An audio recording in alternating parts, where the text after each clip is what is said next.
sobrará um tempo para também serem feitas perguntas. Então, teremos 2 sessões de perguntas, ok? Vou passar então para a Juliana, que vai apresentar sobre autolesão não suicida.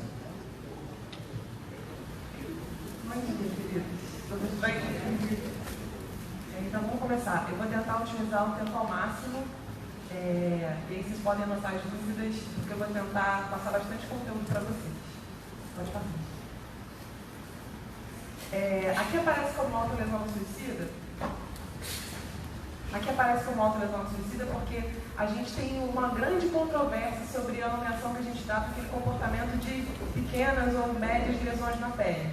E hoje em dia, tem se tentado aglomerar todas essas classificações, tentativas de diagnóstico em torno desse nome, autolesão suicida. Então, a gente botou automutilação para todo mundo reconhecer o que era, mas a gente vai falar como autolesão suicida para que vocês pesquisem na internet e encontrem mais informação depois. Então, vamos lá. Existe uma coisa que se chama DSM, ou DSM-5 agora mais atualizado, que é o seguinte: é um manual para a gente fazer diagnóstico ou ter estatísticas sobre doenças. A maior parte da apresentação, a gente vai conversar sobre quais são esses critérios para a gente saber se alguém exerce automutilação ou não. Pode ficar um pouquinho chato, mas a gente precisa definir com clareza o que é. E aí os termos difíceis a gente vai explicando e conversando. Tudo bem? Então vamos lá.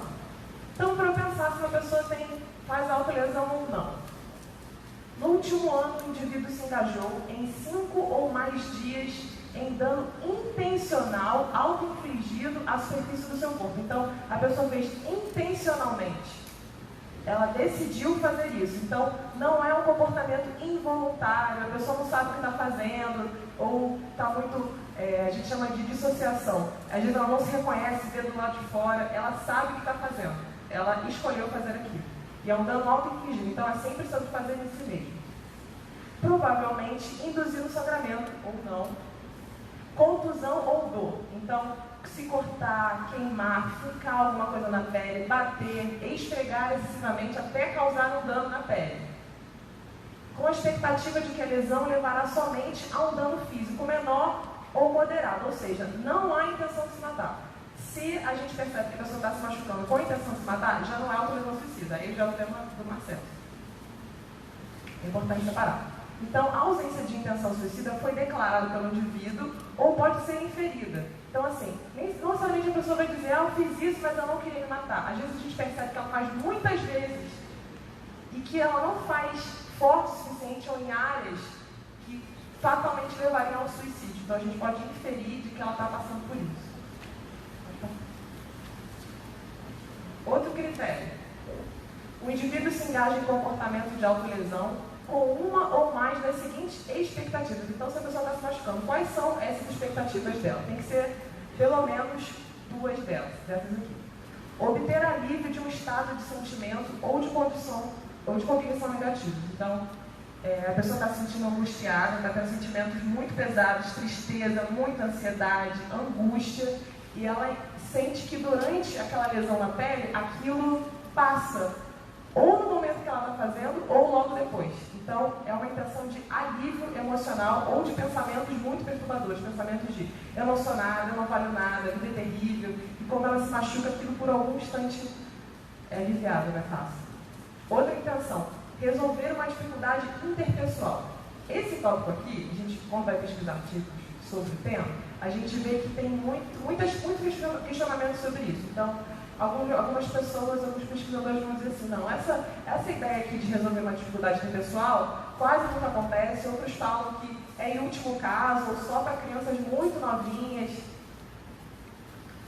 Eu entendo que essa lesão para resolver uma dificuldade interpessoal acontece muitas vezes de forma inconsciente. Então, a pessoa pode até estar querendo resolver uma questão interpessoal, mas nem sempre ela sabe disso. Então, por exemplo, o Marcelo falou de chamar a atenção. Isso pode acontecer, mas no nível fora da percepção da pessoa. Então, ela pode estar se cortando, não pensando assim, para minha mãe, depois que chegar do trabalho, ver e se preocupar comigo. Mas sentimentos mais profundos que a gente não localiza. Sabe quando a gente está muito triste, não sabe por quê? Ou que a gente sempre comete o mesmo erro, não sabe por quê? São motivos inconscientes. Então a gente tem que estar atento a isso. Outra intenção, induzir um estado de sentimento positivo. Então o que acontece? Muitas pessoas que estão passando por esse quadro, elas têm a sensação de não ter sentimento, de não sentir nada. E aí, quando elas infligem aquele momento ali de dor, de agressão física, elas têm algum sentimento. E que, nossa, eu estou vivo, eu tenho sensação física. Às vezes, em casos mais graves, elas chegam a sentir que aquele corpo não é delas. A gente chama de despersonalização. Estranho para o corpo, nossa, parece que não é meu, parece que não sou eu. E aí, quando se corta, sente, nossa, eu sou essa pessoa, eu estou nesse corpo. É como se voltasse a si. Uma nota. O alívio-resposta desejada é experimentado durante ou logo após, como eu comentei, a autolesão. O indivíduo pode exibir padrões de comportamento que sugerem uma dependência em repetidamente se envolver deles. Então, é muito comum a pessoa que já está com o hábito da autolesão, ela ter pensamentos obsessivos sobre esse tema. Então, ela está na escola, fazendo um trabalho, e de repente ela pensa, será que está o meu estojo? A Gillette? Será que aquele que está lá em casa a minha mãe achou? Será que eu vou conseguir fazer hoje? E fica com pensamento repetitivo. Como se fosse uma dependência química mesmo. Isso atrapalha muito o funcionamento normal da pessoa. Porque quando ela não está se cortando, ela está pensando em se cortar, ou o alívio que ela vai ter ao se cortar. Outro critério. A autolesão intencional está associada a pelo menos um dos seguintes fatores. 1. Dificuldades interpessoais ou sentimentos ou pensamentos negativos, tais como depressão, ansiedade, tensão, raiva, angústia generalizada, sobretudo, ou autocrítica, ocorrendo no período imediatamente anterior ao ato de lesão. Então, todos esses sentimentos e pensamentos negativos, eles acontecem e a pessoa entende que quando ela cometer a autolesão, aquilo vai passar. E ela sente que passa. Não resolve, mas aquele sentimento angustioso que ela não consegue interromper de forma alguma naquele momento passa. Então, por isso, a coisa do vício, né? Porque toda hora que ela vai ter um sentimento negativo, mesmo que ela não sabe de onde vem, ela vai querer que aquilo passe. Como muitas vezes é o caso da droga, né? A pessoa fica tensa, muito angustiada, e ela acha que quando ela usar aquilo vai passar. Então, quanto mais vezes ela usa, mais passa. Então, ela quer aquela sensação de alívio mais vezes, cada vez mais. A mesma coisa acontece aqui.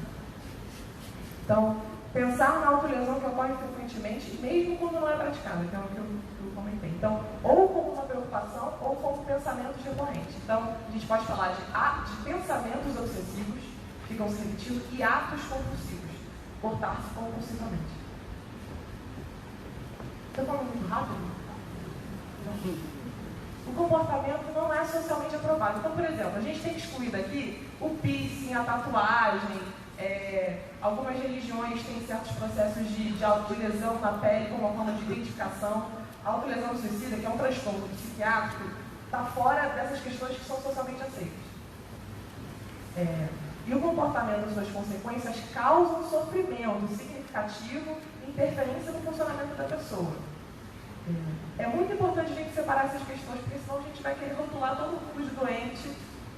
Isso é muito preocupante também. Tão importante quanto saber se alguém está precisando de ajuda é também entender que às vezes ela está absolutamente adaptada socialmente e não está sofrendo, né? A gente tem que ter essa noção, porque também a gente vai começar a rotular tatuado de doente, pessoa que bota piercing, está com problema, está com depressão, a gente tem que ter muito cuidado com isso. Outro critério. O comportamento não ocorre exclusivamente durante episódios psicóticos. Então, quando a pessoa está delirando, alucinando, não, a gente não está falando sobre isso. Ou em casos de uso excessivo de drogas. A gente está falando de um uso intencional, autodeliberado. Ou indivíduos com transtorno do neurodesenvolvimento, que é o que a Rosa estava falando. TDAH, problemas de comunicação, dificuldades intelectuais, a gente também não está falando disso. E o comportamento não é mais bem explicado por outro transtorno mental ou condição médica, como, por exemplo, transtorno do espectro autista, a tricotilomania, que é a coisa de arrancar o cabelo, os fios, e transtorno de escoriação. A diferença entre o transtorno de escoriação e a autolesão suicida é que a escoriação é uma tendência a ficar se beliscando, às vezes mordendo, mas a pessoa não tem intenção de se machucar, de ferir, de causar um dano à pele. É mais como uma compulsão por ficar mexendo na própria pele, às vezes sem casquinha de machucado, fica mexendo, balançando, esfregando, é diferente. Na autolesão suicida, a pessoa quer provocar uma lesão epitelial, que muitas vezes vira cicatriz e causa alívio. É outra coisa. Pode passar. E aí tem duas teorias que são assim mais simples da gente entender, que tentam explicar por que isso acontece. A primeira é baseada na teoria da aprendizagem, de reforço positivo ou negativo, e mantém o comportamento. Reforço positivo pode resultar do fato de um indivíduo sentir a autopunição como merecida, com o comportamento induzido um estado prazeroso ou relaxado, ou gerando atenção e ajuda de outra pessoa significativa, ou como uma expressão de raiva. O que é reforço positivo? Sabe quando um cachorrinho faz uma coisa certa, fez o que você queria, você dá um biscoito? Ele vai querer fazer aquilo mais vezes. Então vamos trazer isso para o nível mais complexo, interno. Toda vez que eu estou angustiada, e eu faço uma lesão na minha pele, eu tenho um alívio. Então, eu tenho uma tensão, uma angústia, e de repente eu tenho um alívio, é um reforço. Então, eu vou tender a repetir mais esse comportamento. Isso seria um reforço negativo. O reforço positivo é: eu recebo algo de bom depois de uma sensação ruim. Então, assim, eu não estou sentindo nada, zero sentimento. Isso é muito comum, especialmente em casos associados à depressão. Quando eu me lesiono e sinto que eu estou viva, eu quero me sentir viva novamente. E aí faço a autolesão. Isso é um reforço positivo. Eu vou tender a fazer mais, porque eu estou tendo sentimentos, muitas aspas, positivos quando eu faço aquilo. E a segunda compreensão que a gente tem sobre isso é da autopunição. Então a pessoa tem uma culpa consciente ou inconsciente, e ela sente que durante aquela lesão é como se ela expurgasse aquela culpa. Vocês lembram da penitência católica? Já ouviram falar disso?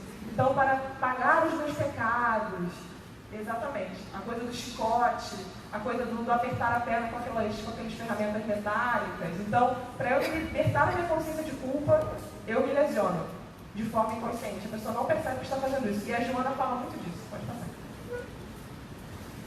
Tá? Deixa eu pular. E aí a gente pode classificar como leve, moderado ou grave. Tá, então vamos lá.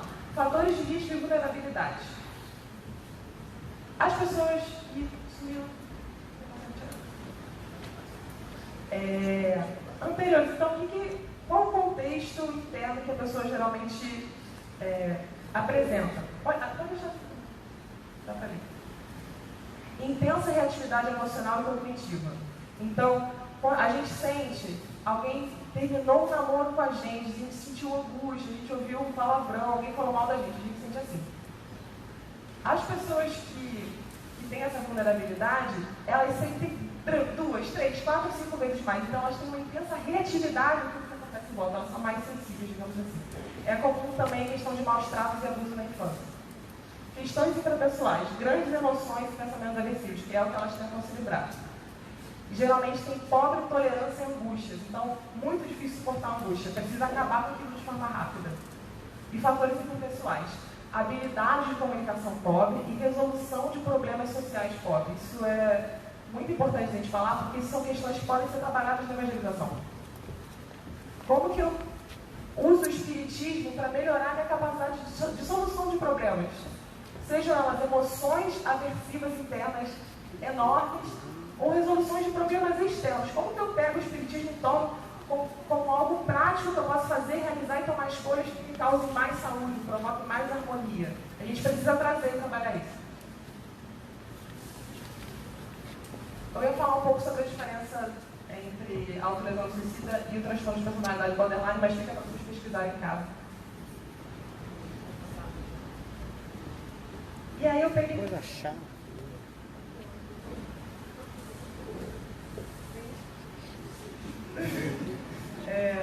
E aí eu peguei a série psicológica da Joana e fui procurar masoquismo, autoagressão e encontrei algumas coisas interessantes para dividir com vocês. Depois eu passo a lista dos livros. Então, assim, a Joana fala, eu transformei os trechos da Joana em uma coisa mais organizada e sistematizada para conseguir falar rápido, porque a Joana é Joana, né? A questão da culpa. Ela fala muitas vezes da culpa como uma catarse, ou seja, liberação de sentimento para a libertação de conflitos. Essa culpa que precisa ser liberada, que pode ser de algo que eu fiz hoje ou de encarnações passadas, que eu nem tenho acesso, vira uma culpa inconsciente, ela pode se manifestar de forma consciente ou inconsciente também. E muitas vezes a autopunição vem para tentar dar conta dessa culpa.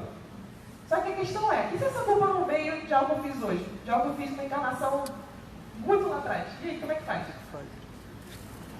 Então, essa autopunição vem, eu penso até na questão do atavismo católico mesmo. A gente não só dentro do catolicismo, né, mas a gente tem correntes filosóficas também que falam dessa separação do corpo e do espírito como negativando o corpo. Então, o corpo é ruim, o corpo é onde está o pecado, o corpo tem menos valia. Então, esse machucar do corpo como uma tentativa de purificação da alma, que a gente sabe que não funciona, mas a gente pode pensar que talvez a gente não acredite nisso por conta dos nossos atavismos pretéritos, né? Ou por questões, mecanismos inconscientes que a gente ainda não tem noção, né, da nossa profundidade. A Joana também fala da culpa como uma das questões que originam doenças, alienações mentais, sofrimentos psíquicos. E essa desordem mental, esses sofrimentos, são uma forma do nosso psiquismo tentar reerguer o nosso espírito. Então, muitas vezes, a lei de retorno não acontece só do lado de fora, acontece do lado de dentro também. A gente esquece disso. Pensa que, então, se eu fiz mal a uma pessoa, na outra encarnação alguém vai fazer mal a mim. E se essa lei de retorno acontece dentro da gente também? Se a gente tem mecanismos internos que tentam provocar na gente um sofrimento para ser expurgado, um sofrimento para expurgar o que a gente fez. Aí a Joana fala, a consciência aturdida e culpada busca mecanismos de autopunição. São indivíduos que acreditam que não merecem alegria, portanto trabalham para não a terem. Então, as questões de autoestima aparecem muito fortes. Só que o interessante é que as pessoas muitas vezes não conseguem localizar de onde vem essa questão de autoestima. A gente recorre aos pedidos, né, para conseguir entender alguma coisa. A questão do masoquismo, a Joana também fala. E ela também fala da questão da relação interpessoal, para inspirar compaixão. Então, o que acontece na personalidade masoquista, né? O Reich também vai falar disso. Para que eu consiga despertar afeto dos outros, compaixão dos outros, eu me coloco numa posição de sofrimento muito grande. Eu vou dizer que as pessoas escolhem isso conscientemente? Não escolhem. Então, não estou dizendo isso para vocês saírem daqui apontando o dedo. Você é um masoquista, você está fazendo isso para ter minha compaixão. Não é isso. Estou tentando explicar o que acontece por dentro da própria consciência. Ela não percebe, não percebe. Então, ela não saca, ela não cai a ficha de que ela pode despertar o amor por outros meios, por outras vias. Tamanha essa autoestima rebaixada, consciente de culpa, né? E outra questão que ela fala também é desse masoquismo, ou seja, uma forma de conseguir prazer através dessa dor. Invertendo a ordem dos fenômenos psíquicos. O indivíduo está perturbado, mas assume características de normalidade. Então, muitas vezes a personalidade masoquista tira algum prazer dessa dor. Né? Ela também fala de um desprezo pelo si mesmo, que acaba detestando o corpo e atacando ele. Então, um ódio autodirigido muito grande, que às vezes é muito difícil de mencionar. Aparece muita raiva, essa raiva que às vezes é sobre si mesmo, vai para o outro e às vezes volta para outra pessoa na forma da autolesão. Outro ponto muito importante. No lugar de assumir a responsabilidade sobre os atos insensatos, transfere a culpa ou se autopune. E é essa autopunição castradora como anestésico para a consciência de liberação de um conflito, mesmo que gerando outros. Então, assim, como o Marcelo falou, essa autolesão gera uma anestesia da dor da alma. Tem uma explicação neuroquímica, vocês perguntam para o Marcelo, essa parte, que eu não namoro. Psicólogos não estão muito por dentro da coisa neuroquímica, mas a gente consegue entender que, assim, quando a gente se sente culpado, sabe aquela criança que está se sentindo muito culpada e procura o castigo? E fica atiçando você para você castigar, para você ou bater, ou botar a pessoa sem celular? É como se fosse isso, só que no nível mais profundo e inconsciente. Trechinho da Joana. O autoabandono, a autodesconsideração e o autodesprezo tinham prioridade na conduta do adepto religioso. Estou falando lá do atavismo, da autopunição, do autoflagelo. Em violência contra as leis naturais, impondo-se uma conduta incompatível com a mensagem de amor e felicidade. Pessoas amargas que não tinham autorrejeição, refugiando-se em falsas justificativas religiosas, procuravam escamotear a mágoa em relação aos demais, a raiva contra si mesma e aos outros, negando-se a felicidade, que acreditavam não a merecer, porque se encontravam sob o positivo da sombra ancestral, defluente das culpas dos atos ignóbeis praticados em existências anteriores. Então, antigamente a gente tinha uma desculpa religiosa para a autopunição. Hoje em dia isso está destacado, está separado. A gente está tentando lidar com esse transtorno que parece que é novo, mas não é novo. A falta de iniciativa e o medo constituem fatores relevantes para a instalação dos comportamentos autodestrutivos, decorrência natural da insegurança pessoal e da hostilidade social presente na competitividade da sobrevivência humana. Conflitos autopunitivos da consciência de culpa não superados apresentam-se de forma patológica, contribuindo para a ausência de autoestima e compulsão autoexterminadora. Nem sempre, porém, assumem a tendência para o suicídio direto, manifestando-se, entretanto, de maneira mascarada, como o desinteresse pela existência, a ausência de objetivos para lutar, atitudes pessimistas. Então, olha o que ela está falando, compulsão autoexterminadora, diante de uma falta de iniciativa e medo de enfrentar a vida. Eu estou trazendo isso para vocês porque quando a gente está falando de casa espírita, a gente tem que pensar nesses conteúdos de forma prática. Então, assim, se eu entendo que eu estou recebendo na minha evangelização, pela recepção, pelo atendimento fraterno, pessoas com essas questões mentais, será que se eu tentar infligir nelas mais medo, culpa, uma imagem negativa delas mesmas, por que você está fazendo isso? Você está infringindo as leis de Deus, você vai para o meio do suicídio, eu vou estar ajudando? A pessoa já está mergulhada na culpa, no conflito, na falta de iniciativa, no medo.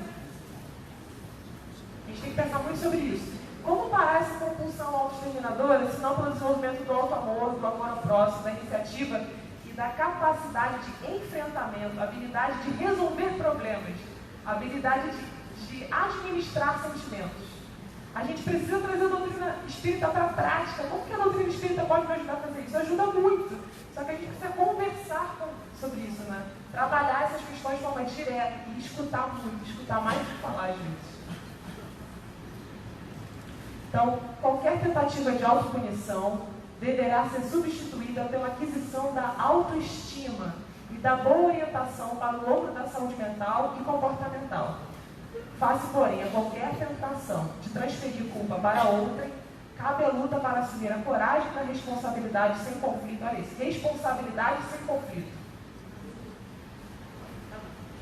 Compreendendo que se trata de experiência que libera a existência da fragmentação. Então, o que pode libertar alguém da fragmentação que não amor? Então, que a gente possa trabalhar a partir do acolhimento e do afeto. Acho que a gente já vai estar fazendo muito por todo mundo que chegar a gente.